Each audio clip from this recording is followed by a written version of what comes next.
Yes, it is the Executive Vice President of the National Taxpayers Union, Brandon Arnold. Brandon, good to see you again. We see that the GDP for the first quarter has been adjusted down. It's worse than we thought. Inflation, last time we saw was 8.6%, but we know that they game with that now. They don't show us inflation the way they used to, so it's actually higher. I mean, is there anything about this economy you look at and go, hey, this is good? Anything?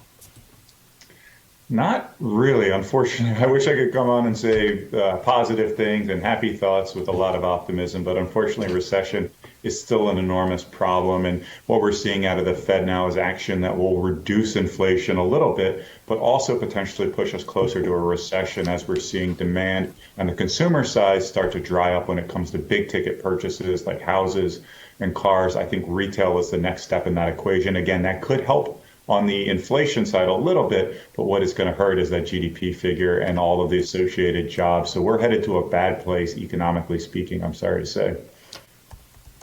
A bad place, economically speaking, gas, groceries, used cars, housing. And it's funny how they say, well, you know, inflation's only up a little bit if you take out food and housing. Well, as soon as people start living on the streets and not eating, that's going to be really great, right? But it doesn't really work that way. Last time I checked, right?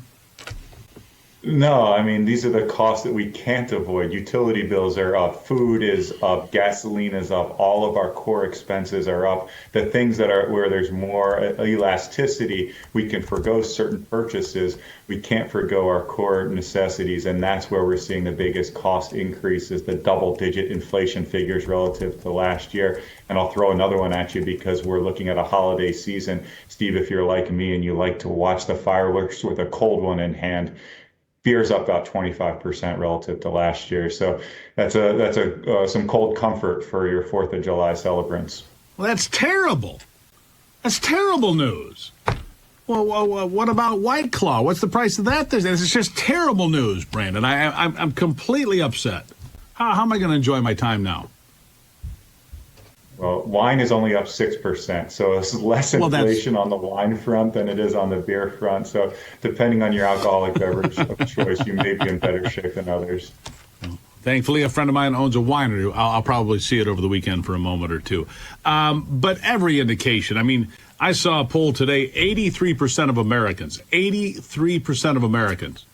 have changed their buying habits because of the price increases on gas, groceries, the lack of baby formula, whatever it might be, building products, used cars, you name it. 83% of Americans now are so concerned about the price of everything, they've changed their buying habits. And that's probably the biggest indicator of what's going wrong, isn't it?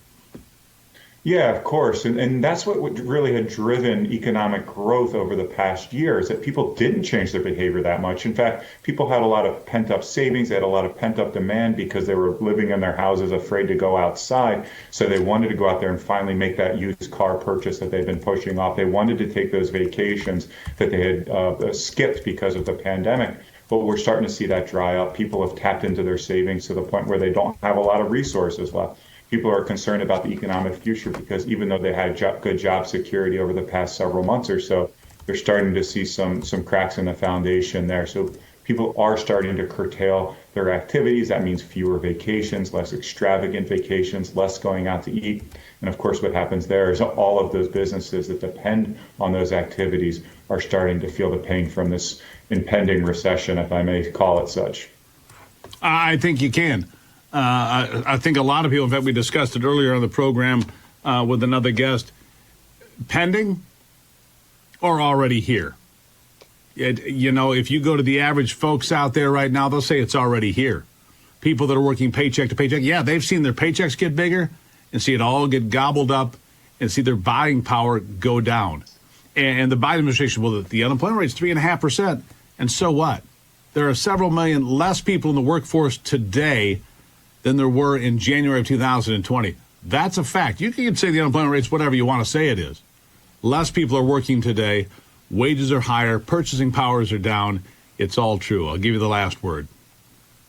Yeah, what I think we need is a course correction here. And Steve, I think we'd agree on that. We need to see a better response from this Congress. The Fed is taking action. The Fed has said they want to prioritize inflation over a possible recession. That's dangerous territory because we're going to move inflation rates up. I'm sorry, interest rates up, which we need to, but we're moving them so quickly that we're exacerbating these recession tendencies. And I think we're pushing faster to a situation where that unemployment number is going to go up considerably, and people are going to be finding themselves in a very difficult place, economically speaking. You got that right. All right. Well, greatly appreciated, Brandon. You enjoy your 4th of July holiday and whatever your choice is and how you eat and drink and enjoy yourself. But please do. Thank you, sir. Thanks, Steve.